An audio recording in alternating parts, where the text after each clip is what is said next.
وأشجاره لا سيما الغوث الأعظم الحضرة الشيخ محي الدين عبد القادر الجيلاني عظيم الشان ونائمه الأكرم المجد آية من آيات الله ومعجزة من معجزات سيد المرسلين الحضرة الشيخ مولانا احمد رضا خان القادری البریلوی صاحب کنز الایمان منهم سلطان الشریعہ ملک الطریقہ امیر المشائخ الحضرت المفتی الاعظم والقاضی الافخم مصطفی رضا خان جلیل الزمان فما زال شاکرا صابرا قانعا تاجر الجنان اما بعد فاعوذ باللہ من الشیطان الرجیم بسم اللہ الرحمن الرحیم فوق كل ذي علم عليم صدق الله العظيم وصدق رسوله النبي الأمين الكريم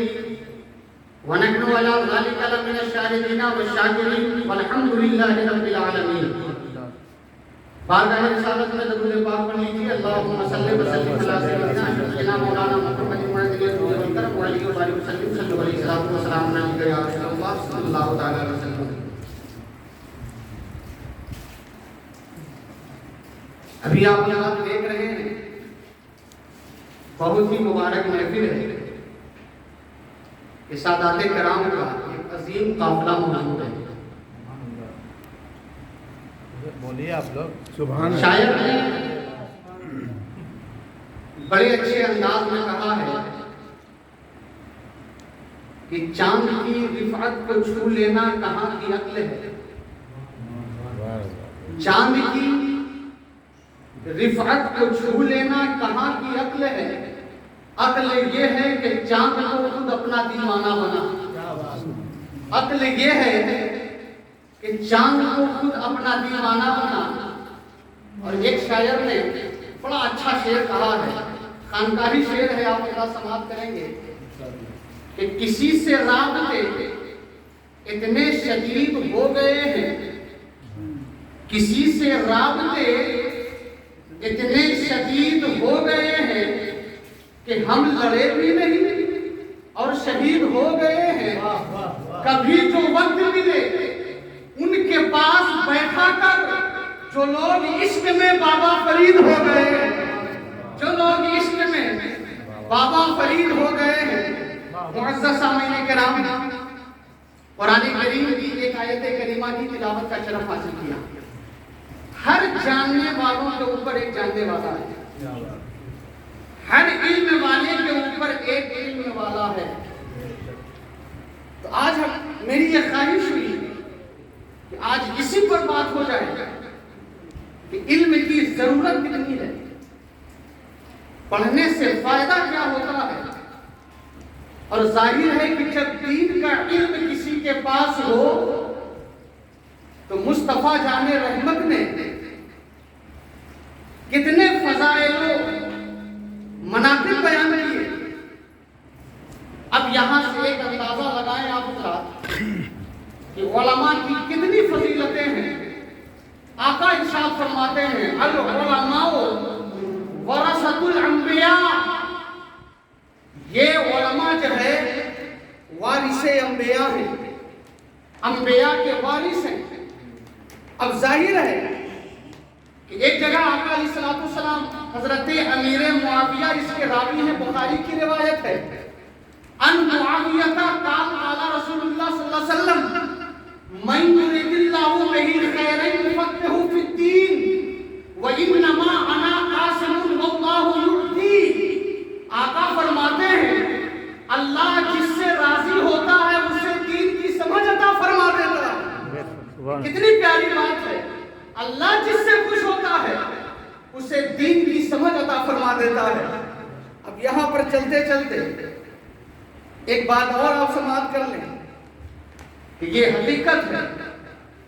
ان ابی امامۃ الباہلی قال ذکر لرسول اللہ صلی اللہ علیہ وسلم رجلان احدهما عابد والآخر عالم فقال رسول اللہ صلی اللہ علیہ وسلم فضل العالم على العابد كفضلي على أدناكم. ثم قال رسول الله صلى الله عليه وسلم إن الله وملائكته يصلون على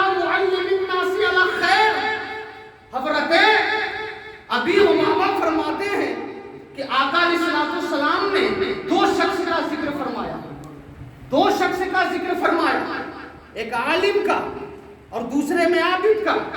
آقا فرماتے ہیں، آقا علیہ السلام ارشاد فرماتے ہیں کہ علماء کی فضیلت ایسی ہے جیسی ہماری فضیلت تمہارے ادنا آدمی پر.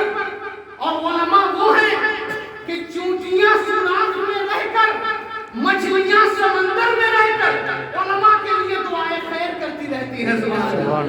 یہ اتنی ساری فضیلتیں ہیں. اب ظاہر سی بات ہے کہ اب کسی کے پاس اتنا علم آ جائے، کسی کے پاس اتنا علم آ جائے، آپ اپنی نگاہوں سے دیکھ رہے ہیں، اور ظاہر سی بات ہے کہ جن کے شہزادے کے یہاں آج پروگرام ہے، آپ حضرات نے اپنی نگاہوں سے دیکھا بھی ہے، زیارت بھی کی ہے، تو ظاہر سی بات ہے جملہ یہ بارہا ہم کہا کرتے ہیں کہ بھئی کتاب لکھ دینا، کتاب لکھ دینا. جس کو پڑھنے کا بھی شعور نہیں وہ بھی فتویٰ دے رہا ہے. اور کتاب لکھ دینا، فقہ پر الگ کتاب، حدیث پر الگ کتاب، تفسیر پر الگ کتاب، اور اصول حدیث پر الگ کتاب، مسائل پر الگ کتاب، محفل میلاد پر الگ کتاب. کون کون سا فن تھا. تو اب جب ہم نے پڑھا تو بات سمجھ میں آئی کہ یہ ظاہر ہے کہ اب یہ اس خانقاہ میں سرکار سیدنا امجھری رضی اللہ تعالیٰ عنہ میں، ان کی اولاد میں، جب سرکار سیدنا نے بغداد سے رسم سفر باندھا تو امجھر شریف میں جب قدم ناز آیا تو سرکار سیدنا کی اولاد میں جب آپ ہسٹری پڑھیں گے، تاریخ پڑھیں گے، تو ایسے ایسے علماء آئے، ایسے ایسے فقیہ آئے. یہ تو ابھی کوئی بتانے والا نہیں. لوگوں نے بس یہی سمجھ لیا کہ محض یہ لوگ صوفی تھے، محض یہ لوگ خانقاہ میں بیٹھے رہتے تھے.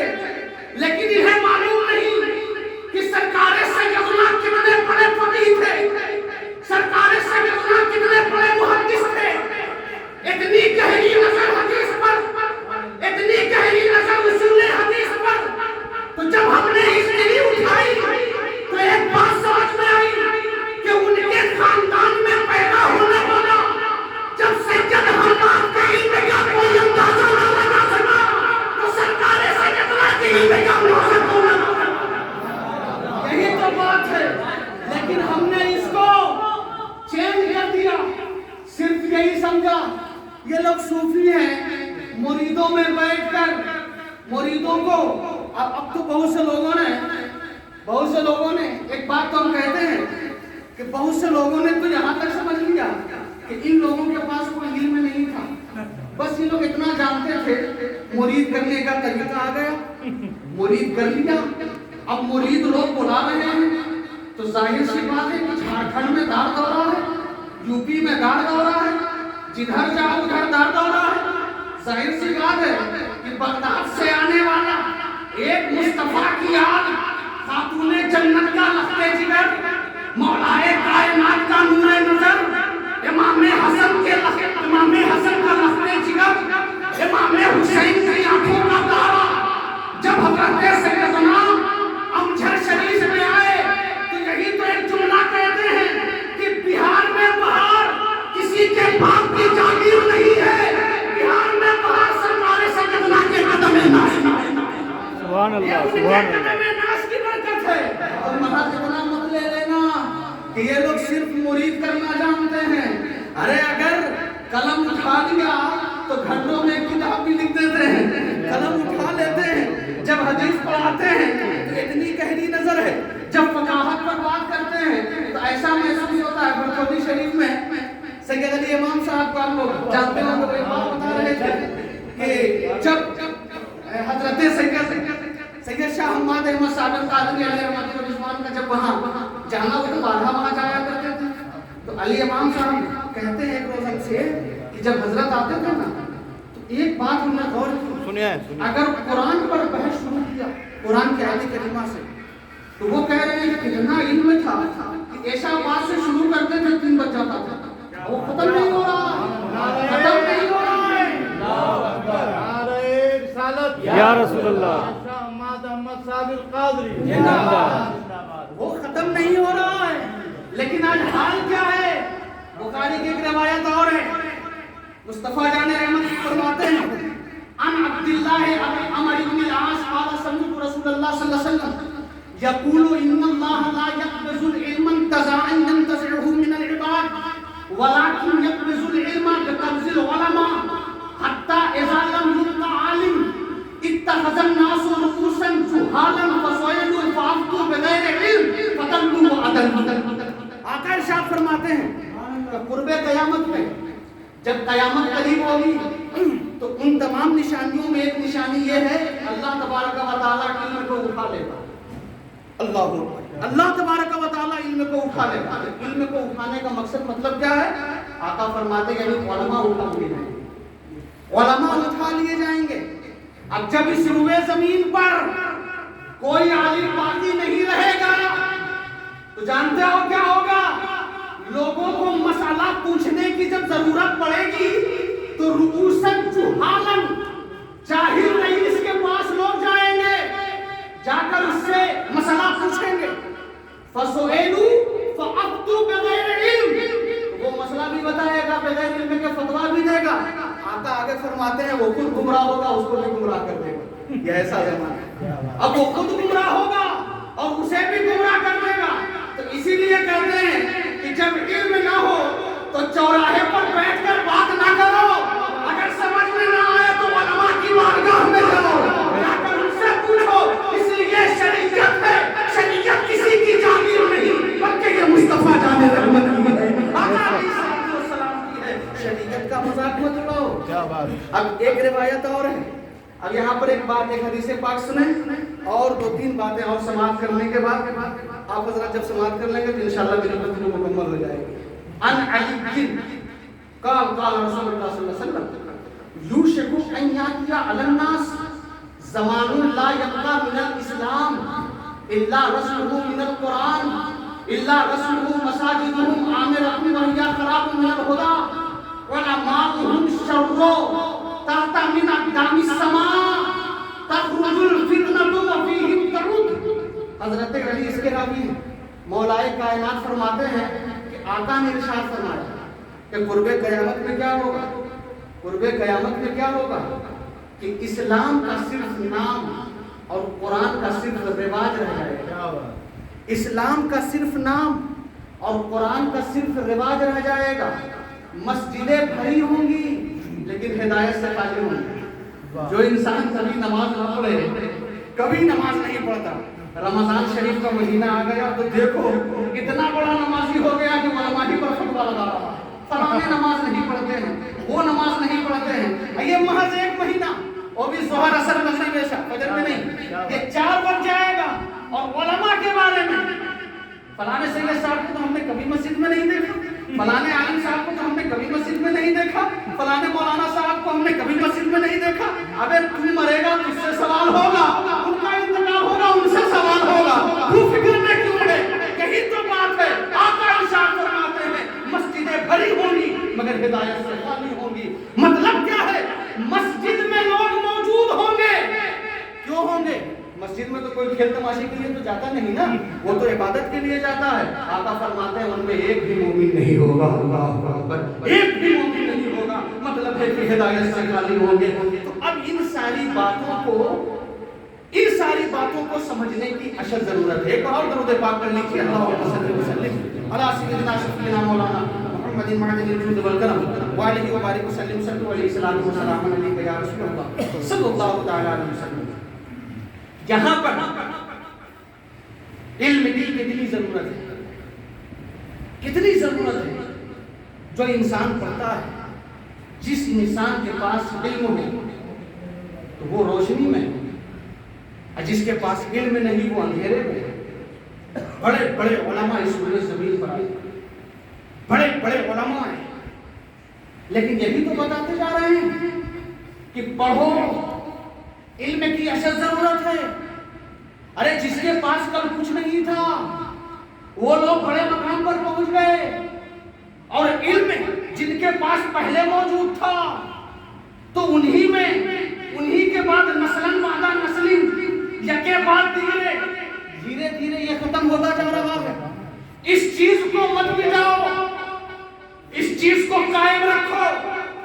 تو جب آپ کے پاس علم ہوگا, عن ابن عباس قال قال رسول اللہ صلی اللہ علیہ وسلم فقیہ واحد اشد علی الشیطان من الف عابد. آقا فرماتے ہیں ایک عالم دین شیطان پر 1000 عابد سے زیادہ بہتر ہے. ایک عالم دین شیطان پر 1000 عابد سے زیادہ بہتر ہے. مطلب کیا ہے؟ ابلیس کہتا ہے کہ ہم جاہل عابد کو اپنی انگلیوں پر نچاتے ہیں, اگر ڈر لگتا ہے تو ایک عالم سے ڈر لگتا ہے. جب اتنی ساری فضیلتیں ہیں, چیونٹیاں جو ہے دعا کر رہی ہیں, سمندر میں مچھلیاں دعا کر رہی ہیں, تو اب ظاہر سی بات ہے آقا فرما رہے ہیں یہ علماء وارث انبیاء ہیں. جب اتنی ساری فضیلتیں ہیں, اب علم کے بعد پھر عمل کی بھی ضرورت ہے. بس آخری بات, علم کے بعد عمل کی اشد ضرورت ہے. تو جب ہم نے بزرگوں کی زبان حیات پڑھی تو ایک بات سمجھ میں آئی کہ نہ ان کے علم کا کوئی جواب تھا, نہ ان کے عمل کا کوئی جواب تھا. حضرت حسن بصری فرماتے ہیں کہ جب میں خانہ کعبہ میں گیا تو دیکھا ایک شخص غلاف کعبہ پکڑ کر رو رہا ہے. غور سے سنیے گا, بڑی پیاری بات ہے. غلاف کعبہ پکڑ کر رو رہا ہے اور یہ کہہ رہا ہے مولا مولا ہم بڑے خطا کار ہیں, بڑے گنہگار ہیں, بڑے سیاہ کار ہیں. اے مولا تو ہمیں معاف فرما, ہمارے گناہوں کو بخش دے. لیکن ان کے چہرے پر نقاب تھا. حسن بصری فرماتے ہیں کہ جب ان کا رونا میں نے دیکھا تو ہم سے رہا نہیں گیا, مجھے بھی رونا آ گیا اور میں بھی دعا کرنے لگا. لیکن دل میں ایک بات آئی, کیوں نہ میں اسی سے پوچھوں کہ وہ کون شخص ہے جو رو رہا ہے, کون سی خطا کری ہے جو رو رہا ہے, کون سا گناہ اس سے ہو گیا جو زاروں کا دار ہو رہا ہے. حسن بصری کہتے ہیں کہ جب میں ان کے قریب گیا تو میں نے ان سے کہا حضور آپ ہو کون, اپنے چہرے سے نقاب تو ہٹاؤ. جب نقاب ہٹایا تو حسن بصری فرماتے ہیں میرے پاؤں کے نیچے سے زمین کھسک گئی. وہ شخص کوئی اور نہیں تھا بلکہ امام حسین کا بیٹا امام زین العابدین جو رو رہے ہیں. اب ذرا سا بتاؤ تو صحیح, جو روزانہ 1000 رکعت نفل کرتا ہو, روزانہ تلاوت قرآن کرتا ہو, روزانہ اللہ کی یاد میں روتا ہو, روزانہ جو ہے گناہوں کو یاد کر کے روتا ہو, کوئی گناہ نہیں ہو رہا ہے. لیکن ان کے ساری تو دیکھو, خاکساری تو دیکھو, ذرا تواضع تو دیکھو. یہی امام زین العابدین ہیں جو میدان کربلا میں موجود ہیں. یہی امام زین العابدین ہیں جن کی نگاہوں کے سامنے علی اکبر کو شہید کیا جا رہا ہے. یہی امام زین العابدین ہیں جن کی نگاہوں کے سامنے امام قاسم رانا کو شہید کیا جا رہا ہے. وہی وہ امام زین العابدین ہیں جن کی نگاہوں کے سامنے عباس سرکار کے بازو کاٹے جا رہے ہیں. وہی حضرت امام زین العابدین ہیں جن کی نگاہوں کے سامنے امام حسین کو شہید کیا جا رہا ہے. وہی امام زین العابدین ہیں جن کی نگاہوں کے سامنے حضرت سیدنا زینب کا دوپٹہ چھینا جا رہا ہے. وہی امام زین العابدین ہیں جن کی نگاہوں کے سامنے امام حسین میں آگ لگایا جا رہا ہے. ذرا بتاؤ تو صحیح, جب اتنے بڑے امام کا تقویٰ, اتنے بڑے امام کا یہ حال ہے, ہم لوگ کون ہیں؟ اب ہمیں 5 وقت نماز پڑھ لینے کے بعد فخر کرتے ہیں. فخر مت کرو. غوث اعظم فرماتے ہیں کہ جتنی سختیاں میں نے برداشت کی ہیں, اگر پہاڑ پر اتنی سختی آ جاتی تو پہاڑ بھی ریزہ ہو جاتا. اللہ اکبر. جو 40 سال تک جنگل میں زندگی گزارے, جو 17 سال تک عشاء کے وقت سے فجر کی نماز پڑھے, جو کئی سال تک کھانا نہ کھائے, وہی وہ غوث اعظم ہے. ذرا ایک بات آپ سماعت کریں گے, یہی وہ عبد القادر جیلانی ہے, یہی وہ غوث اعظم ہے جو جنگل میں اپنی زندگی کو بسر کر رہے ہیں. یہی وہ غوث اعظم ہے جو فرماتے ہیں کہ عبد القادر اس وقت تک کھانا نہیں کھاتا جب تک میرا رب میں کہتا ہو اے عبد القادر تو کھانا کھا لے تب میں کھانا کھاتا ہوں, اے عبد القادر تو پانی پی لے تب میں پانی پیتا ہوں. یہی وہ غوث اعظم ہے جو تقویٰ و پرہیزگاری کا یہ عالم ہے.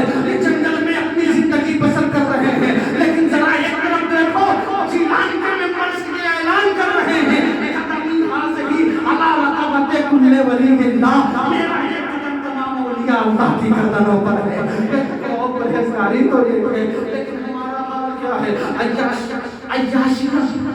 عیاشوں کا اڈا، یہ سارے اڈے یہ ہم سے بھرے ہوئے ہیں۔ تاش کے اڈوں پر چلے جاؤ، ہماری قوم کے لوگ زیادہ ملیں گے۔ شراب خانے میں چلے جاؤ، ہماری قوم کے لوگ زیادہ ملیں گے۔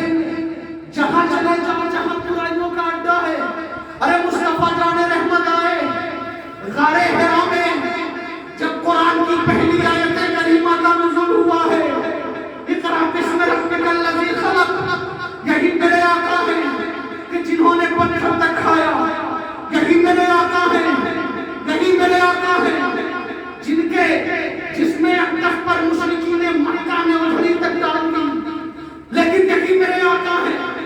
سیدنا ابو بکر صدیق فرماتے ہیں 3 روز ہو گئے تھے، 3 دن گزر گئے تھے، میں نے چہرے مصطفیٰ کی زیارت نہیں کی تھی، دل کو قرار نہیں مل رہا ہے، سکون نہیں مل رہا ہے۔ یہی وہ ابو بکر ہیں جو غار میں بھی مصطفیٰ کے ساتھ ہے، سفر میں بھی مصطفیٰ کے ساتھ، حضر میں بھی مصطفیٰ کے ساتھ، جلوت میں بھی مصطفیٰ کے ساتھ، خلوت میں بھی مصطفیٰ کے ساتھ۔ 3 روز گزر گئے، تلاش کرتے کرتے ایک چرواہے سے جا کر پوچھا ہے کہ تو نے میرے آقا کو دیکھا ہے؟ کیا بات، تو نے میرے آقا کو دیکھا ہے؟ اس چرواہے نے کہا میں نے تو کبھی نہیں دیکھا، لیکن وہ جو پہاڑ کی چوٹی ہے نا اس پر سے 3 دن سے رونے کی آواز آ رہی ہے۔ اللہ اکبر، 3 دن سے رونے کی آواز آ رہی ہے۔ جب ابو بکر صدیق نے دیکھا تو وہ رو کیوں رہے ہیں؟ بس یہی عرض کرتے ہیں مولا ہمیں کچھ نہیں چاہیے، میری امت گنہگار ہے، اس کی مغفرت فرما دے۔ یہی امت کے لیے مصطفیٰ رو رہے ہیں، چشمانے اندر سے اللہ اکبر،